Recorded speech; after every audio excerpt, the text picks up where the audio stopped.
스가랴 10장 1절에서 5절입니다. 봄비가 올 때 여호와 곧 구름을 일게 하시는 여호와께 비를 구하라. 무리에게 소낙비를 내려서 밭의 채소를 각 사람에게 주시리라. 드라빔들은 허탄한 것을 말하며 복술자는 진실하지 않은 것을 보고 거짓 꿈을 말한즉 그 위로가 헛되므로 백성들이 양같이 유리하며 목자가 없으므로 곤고를 당하나니 내가 목자들에게 노를 바라며 내가 숫 염소들을 벌하리라. 만군의 여호와가 그 무리 곧 유다 족속을 돌보아 그들을 전쟁의 준마와 같게 하리니 모퉁이 돌이 그에게서 말뚝이 그에게서 싸우는 활이 그에게서 권세자가 다 일제히 그에게서 나와서 같이요 싸울 때 용사같이 거리의 진흙 중에 원수를 밟을 것이라. 여호와가 그들과 함께 한즉 그들이 싸워 말탄 자들을 부끄럽게 하리라. 아멘. 왠지 오늘은 되게 기분이 좋지 않으세요? 이렇게 만나는 분들마다 다들 그냥 웃고 있어요. 역시 노벨 문학상의 힘이 우리를 행복하게 한 것 같아요. 저는 박경리 선생님이나 조정래 선생님이 탔으면 좋겠다 하고 늘 아쉬워했었는데 한강 선생님이 타가지고 너무 우리 교회에서 제가 설교에도 그의 원래 시인이었거든요. 소설가로 이제 나중에 소설을 쓰기 시작했는데 한강 선생님의 시를 제가 설교 시간에도 몇 편 언급하고 인용했던 기억이 납니다. 그래서 몇몇 교우들이 목사님 좋겠어요. 목사님 광팬인 한강 씨가 노벨상을 타가지고 저도 엄청 행복해요. 오늘 흥분 모드예요. 어쨌든 하나님께서 또 금요 기도회에 찬양하고 기도할 수 있도록 불러주셔서 또 너무 감사합니다. 스가랴서 성경학자들이 메시아 예언의 보물창고라고 부른다고 그랬어요. 특별히 9장에서부터 우리가 몇 주 전부터 금요 기도회 때 나귀 새끼를 타고 예루살렘에 입성하시는 메시아, 정확하게 스가랴가 예언한 대로 예수님은 나귀의 어린 새끼를 타고 예루살렘에 입성하시죠. 지난 주일에 우리는 예수님께서 예루살렘에 입성하셔서 메시아 왕국을 세우시고 하나님의 나라를 이렇게 시작하시고 완성하시면 그 다음 필요한 게 선교잖아요. 예수님께서 이루신 이 복음을 열방 가운데 전하는 선교적인 사명을 교회가 감당해야 되는데 그것을 스가랴 선지자를 통해서 하는 뭐라 말씀하셨냐면 북이스라엘은 끼운 화살과 같고 남유다는 당긴 활과 같다. 활이 화살을 쏘아주잖아요. 그것처럼 북이스라엘과 남유다가 이것이 이제 우리 한반도의 그레이트 비전, 위대한 사명이라고 저는 생각하고 늘 우리나라를 위해서 기도할 때는 스가랴서 말씀을 가지고 기도하는데 북한이 지하교회 성도들이 끼운 화살과 같이 세상에서 가장 엄청난 박해를 견뎌내면서 일사각오의 정신으로 신앙생활한 지하교회 성도들이잖아요. 남한은 왜 우리에게 한류를 주시고 또 경제력을 주시고 했겠어요? 우리는 당긴 활과 같이 선교사들을 쏘아주는, 물론 북한의 지하교회 성도들만 선교사로 나가고 우리는 후방에서 후원하는, 기도와 물질로 후원하는 당긴 활 역할을 하고 만족하겠다, 좀 더 안전한 곳에서, 그런 뜻은 아니죠. 남과 북이 합해서 우리 민족이 재림의 주님, 다시 오실 주님의 길을 예비하면서 함께 나가고 함께 보내고 이러한 사명을 감당해야겠죠. 그런 의미에서 우리는 선교적인 공동체, 복음을 주님께서 예루살렘에 나귀 새끼를 타고 입성하셔서 십자가에서 벌겨벗고 죽임을 당하시고 우리 죄를 대속하시고 사흘 만에 부활하셨지만 이 복음을 누군가가 열방에 전해주지 않으면, 활과 화살의 역할을 제대로 해주지 않으면 어떻게 열방이 구원받을 수 있겠어요? 그런 의미에서 이제 주님의 위대한 비전이 선포됐어요. 겸손하시고 정의로우시고 그런 공의로우신 왕이 예루살렘에 나귀 새끼를 타고 입성하실 것이다. 그래서 하나님의 뜻을 성취할 거다. 그렇게 완성된 이 하나님 나라의 복음은 끼운 활과 당긴 활과 끼운 화살들을 통해서 열방에 전파될 것이다. 그럼 이제 10장에 뭐 해야겠어요? 우리는 목사님 뭐가 또 남았어요? 예수님이 복음을 완성하시고 이제 우리가 당긴 활과 습기운 화살로 열방에 나아가서 선교적인 사명을 감당하는데 뭐가 또 남았을까요? 네, 10장 1절 보세요. 같이 읽겠습니다. 시작. 봄비가 올 때 여호와 곧 구름을 일게 하시는 여호와께 비를 구하라. 무리에게 소낙비를 내려서 밭의 채소를 각 사람에게 주시리라. 기도가 남았죠. 기도. 주님이 하나님 나라의 복음, 구원의 대속적인 사역을 통해서 복음을 완성하셨어요. 이제 선교의 역사들이 이루어져요. 지난주일에 제가 아주 좋아하는 한 선교사님이 그냥 갑자기 목사님 성경 좀 가르쳐 주세요 하고 왔어요. 양재동에서 한 10여 년 전에. 그래가지고 열심히 같이 데려온 선교사님들 몇몇 분에게 성경을 가르쳤지요. 그리고 선교지로 가더니 다시 돌아와서 종신 신대원 공부를 마치고 지난 금요일에 다시 요르단으로 선교사로 무슬림 지역으로 나갔어요. 오늘 또 한 선교사님이, 그 선교사님은 제 설교를 다 받아서 노트에 적는 분이에요. 토시 하나도 안 빼놓고. 그걸 몇 년을 하셨어요. 그러더니 나가야겠다고 해서 선교지로 나가려고 갔다가 훈련받고 또 여러 가지 일들이 있고 코로나 있고 이제 다시 12월에 이집트로 선교사로 나가게 되었다고 오늘 찾아와서 같이 교제하고 계속해서 지금 화살들이 날아가고 있어요. 우리는 뭐 해야 될까요? 당긴 활 역할을 해서 선교사들을 선교지로 쏴줘야죠. 물질로만이 아니라 물질도 중요하고 10절에 여호와께 구하라. 뭐를? 비를 구하라. 하나님이 다 하실 거예요. 봄이 되면 여러분 봄비가 이른 비예요? 늦은 비예요? 제가 한 100번은 설교한 것 같은데 봄비가 이른 비예요? 늦은 비예요? 늦은 비예요. 가을부터 시작해서 가을비가 이른 비예요. 그래서 7월부터 농사 달력으로 하면 성경은 1월이에요. 가을부터 시작돼요. 그러니까 가을비가 이른 비고 이 봄비는 늦은 비예요. 비 와요. 봄이 되면. 근데 하나님 오늘 본문에서 뭐라 말씀하세요? 봄비가 올 때 여호와 곧 구름을 일게 하시는 여호와께 비를 구하라. 아니 어차피 올 건데 왜 기도해야 돼요? 기도해야 돼요. 봄비 올 때 됐으니 기도하지 않아도 되는가? 아니에요. 하나님의 복음은 열방을 향해서 전파될 거예요. 모든 족속에게 이 복음이 증거될 거예요. 반드시. 그래야 주님이 다시 오실 거예요. 천하 만민에게 복음이 전파될 거예요.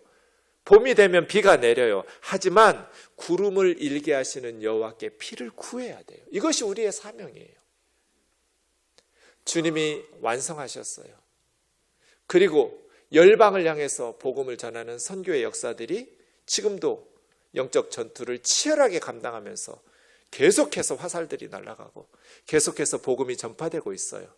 그럼 우리는 이제 가만히 기다리기만 하면 되나요? 아니요. 봄비가 올 때 여호와 곧 구름을 일게 하시는 하나님에게 비를 구해야 돼요. 이것은 모든 성도들의 삶에 마찬가지예요. 그 하나님께서 우리의 기도를 들으시고 무리에게 소낙비를 내려 밭의 채소를 각 사람에게 주시리라. 결혼하면 저절로 애가 생기던가요? 애가 태어나면 저절로 아이들이 자라던가요? 아니요. 봄비가 올 때 구름을 일으키시는 여호와께 비를 구해라. 하나님, 우리 아이가 하나님 잘 섬기면서 살게 해주세요.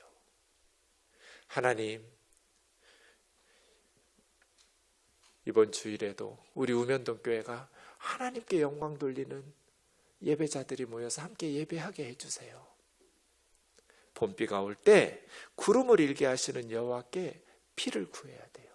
하나님은 그 기도를 들으시고 무리에게 소낙비를 주셔서 각 사람에게 채소를 주실 거예요.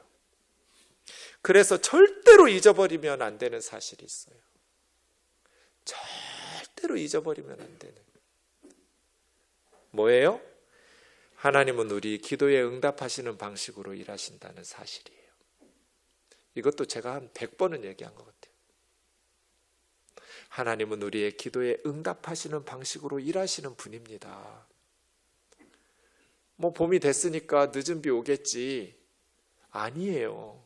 봄비가 올 때, 봄비 올 때 됐으니까 기도 안 해도 되는 거 아니라고요. 봄비 올 때 됐어도 구름을 일으키시는 여호와께 비를 구해라. 하나님은 우리의 기도에 응답하시는 방식으로 일하시는 분이니까. 기도는 해도 되고 안 해도 되는 게 아니에요. 그래서 개인이든지 공동체이든지 기도가 살아 있어야 돼요. 그래야 하나님께서 일하실 수가 있어요. 우리가 기도를 안 하면 하나님이 우리를 통해서 일하실 수가 없어요.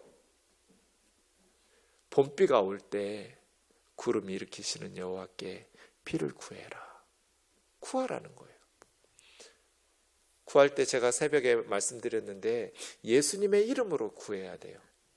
예수님의 이름으로 기도한다라는 건 두 가지 뜻이 있다고 그랬어요. 첫 번째는 이 기도가 나의 선행이나 믿음 때문에 응답될 걸 기대하는 것이 아니라 예수님의 공로 때문에 응답될 걸 기도하면서 하나님 앞에 아뢰는 거죠. 예수님의 이름으로 구하는 거예요. 나는 자격 없지만 이런 기도가 하나님 앞에 응답될 것에 언강생심, 자격 없는 죄인이지만 예수님이 나를 위해서 십자가에 피를 흘리시고 예수님이 우리를 위해서 하나님 보좌 우편에서 중보하며 기도하고 계시니 그 예수님의 이름으로 예수 공로 의지하여 하나님 들어주세요. 이게 첫 번째고요. 두 번째 예수님의 이름으로 기도하라는 것은 예수님의 이름에 합당하게 기도하라는 뜻이에요. 그 기도의 내용이 예수님의 이름에 걸맞게 기도하는 간구 내용이어야 돼요. 이것이 예수님의 이름으로 구한다는 거예요. 자, 우리 한반도가 저 북녘의 지하교회 성도들이 속히 복음의 문이 북쪽에 열려서 그 엄청난 박해 가운데서도 일사각오의 복음으로 견뎌냈던 성도들은 어디 가서도 살아날 거거든요. 그 성도들이 끼운 화살이 되고 우리 한류와 그리고 지금 노벨 문학상을 타는데 이 한반도에 하나님께서 주신 은혜와 이 엄청난 자원으로 당긴 활 역할을 해서 이 성도들을, 선교사들을 열방의 복음을 전하는 예수 그리스도의 복음으로 영혼들을 살려내고 생명의 복음을 증거하는 이 일들을 위해서 기도하는 것, 이게 예수 그리스도의 이름에 맞아요, 안 맞아요? 맞죠. 그래서 우리는 예수 그리스도의 이름에 합당하게 예수 그리스도의 공로에 의지해서 구하는 거예요. 우리 아이들이 당긴 활이 되든지 끼운 화살이 되든지 둘 중 하나 되도록 기도해야죠. 하나님, 우리 아이가 무엇을 하든지 당긴 활 역할을 하든지 끼운 화살 역할을 하든지 예수 그리스도의 이 생명의 복음을 위해서 살아가는 그러한 선교적인 삶을 살아가게 해주세요. 우리 우면동 교회가 주님 다시 오시는 그날까지 온 열방을 향해서 복음을 전하는 선교적인 교회, 이 사명을 잘 감당하게 해주세요. 이 예수님 유언이잖아요. 마지막 주님이 우리에게 남겨놓으신 것이 모든 족속에게 이 복음 들고 가서 아버지와 아들과 성령의 이름으로 세례를 베풀고 내가 너에게 분부한 모든 것을 지킬 수 있도록 가르치라는 것, 이것이 지상명령, 주님의 유언이잖아요. 그러니까요, 우리는 우리 기도에 응답하시는 하나님 앞에서 우리의 간구를 아뢰고 특별히 우리 개인의 삶과 공동체의 삶이 하나님 나라를 위해서, 복음을 위해서 멋지게 살아내는 그러한 가정과 개인이 될 수 있도록 기도해야죠. 2절입니다. 드라빔은 라헬이 친정집에서 이제 가나안 땅으로 올 때 훔쳤던 가족 신 같은 거죠. 우상이에요. 그러니까 드라빔들은 허탄한 것을 말하고 복술자, 점쟁이들은 진실하지 않은 것을 보고 거짓 꿈을 말한즉 그 위로가 헛되므로. 사람들이 왜 우상 찾아갔겠어요? 위로받고 싶어서. 그런데 그 위로가 헛되므로. 왜요? 우상은 거짓이니까요. 진실하지 않으니까요. 허탄한 것이니까요. 왜 유다가 망했어요? 왜 이스라엘이 망했어요? 왜 고통받았어요? 허탄한 우상들에게 위로받으려고 갔기 때문이죠. 여호와께 비를 구해야 되는데 바알과 아세라와 온갖 우상들에게 자식들을 불살라 바치면서까지 헛된 열정을 가지고 우상들에게 위로받으려고 하니까 유다와 예루살렘이 고통을 받은 거죠. 백성들이 양같이 유리하며 목자가 없으므로 공고를 당하나니. 백성들이 양같이. 왜? 이 세상은 맹수들이 으글거리는 정글 같잖아요. 백성들이 양떼 같아요. 잡아먹히기 딱 좋은.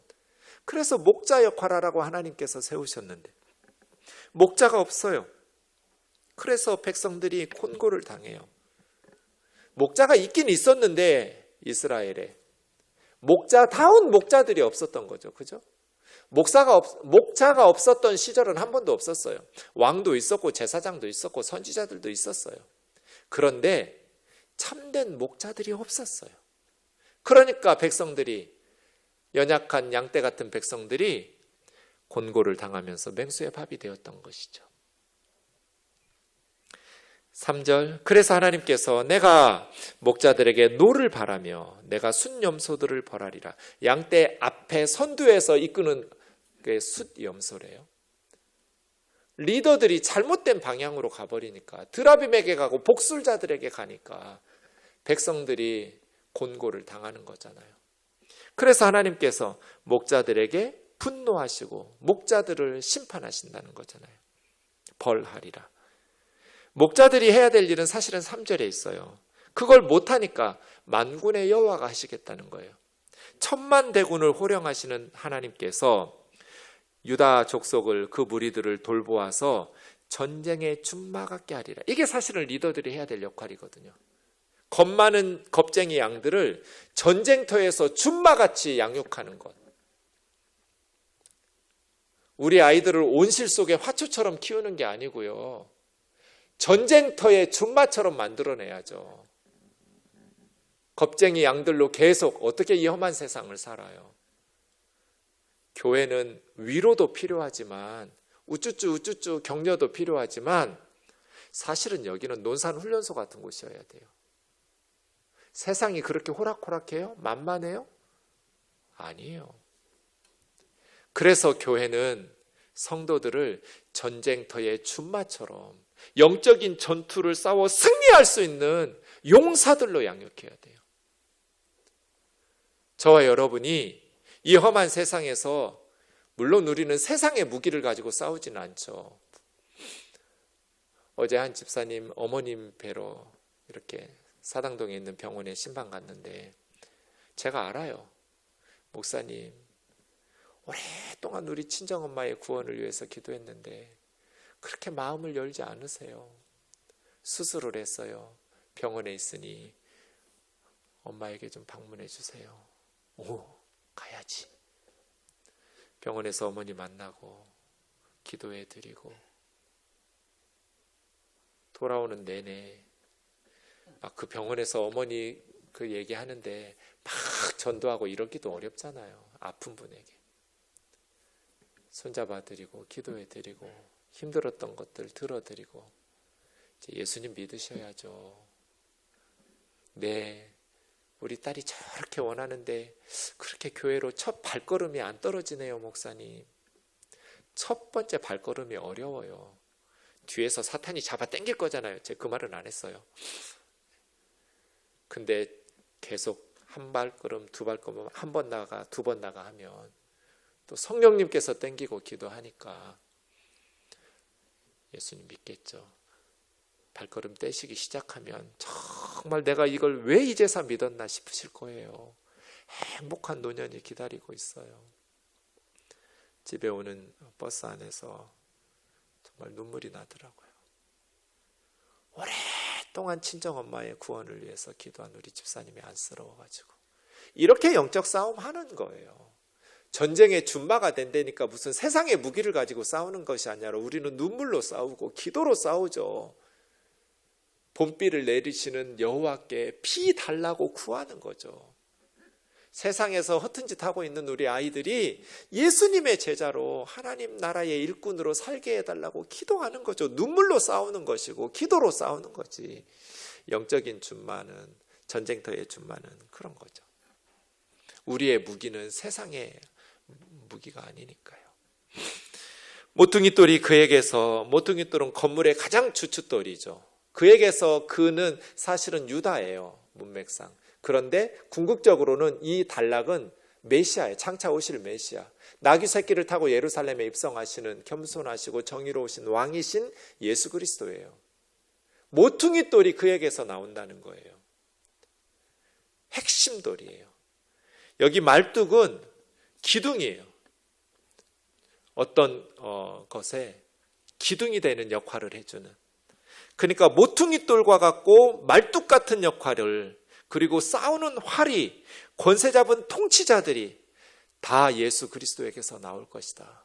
우리는 전쟁터의 준마와 같이 모퉁이돌과 같은 사명을 감당할 것이고 말뚝 같은 사명을 감당할 것이고, 이 장막의 기둥이거든요. 텐트 칠 때 이 말뚝은 전쟁터에서 적군을 무너뜨리는 활과 같은 역할을 해낼 것이고, 또 통치자들과 같은 역할을 다 그에게서, 우리가 예수 그리스도에게서 나와서 겁쟁이 양떼들이지만 말씀으로 훈련받고 성령으로 양육받아서 우리가 전쟁터의 준마와 같이 하나님 나라의 영적 군사로 쓰임받게 될 것이다. 그런데 우리가 싸울 때 우리 혼자 싸우는 게 아니에요. 5절 보세요. 거리에 진흙같이 원수들을 진흙 중에 짓밟을 것인데 우리의 승리는 여호와가 그들과 함께 싸우는 싸움이에요. 여호와가 그들과 함께한즉 그들이 싸워 말탄 자를 부끄럽게 하리라. 그 당시에 제일 강한 애들은 말탄 기병이거든요. 근데 보병들이, 문맥상 보면 그냥 말도 없는데 보병들이 기병들을 싸워서 이기니까, 세상적으로 보면 우리는 세상을 못 이겨요. 경제력이나 군사력이나 권력이 세상이 훨씬 더 막강한 기병들이에요. 하지만 여호와가 우리와 함께 싸우시니까 세상적으로 우리가 이긴다는 건 말이 안 되는데, 누가 이기냐면 하나님의 백성들이 이기는 거예요. 보병들이 기병들, 말탄자들을 싸워 이긴다고요. 왜? 여호와가 그들과 함께 하기 때문이에요. 그래서 우리는 하나님과 함께 싸웁니다. 우리는 하나님과 함께 싸웁니다. 그래서 반드시 이깁니다. 아멘이죠? 우리만 싸우면 지죠. 이길 수 있을 싸움이 아닌 것 같아요. 이 회사가 영적으로 변화된다고? 저 사람이 예수님을 믿는다고? 그러나 우리의 싸움은 우리 혼자만 싸우는 것이 아니라 하나님이 함께 싸우시거든요. 그래서 예수님의 이름에 합당한 기도 제목이라면, 예수 그리스도의 이름에 합당한 비전과 꿈이라면 반드시 이루어져요. 예수 그리스도의 공로로. 그래서 우리는 뭐 하면 돼요? 봄비가 올 때 여호와, 봄비를, 구름을 일으키시는 여호와께 피를 구하면 돼요. 이것이 스가랴가 우리에게 가르쳐주는 예언적인 사명이에요. 이 사명 잘 감당할 수 있기를 주의 이름으로 축원합니다.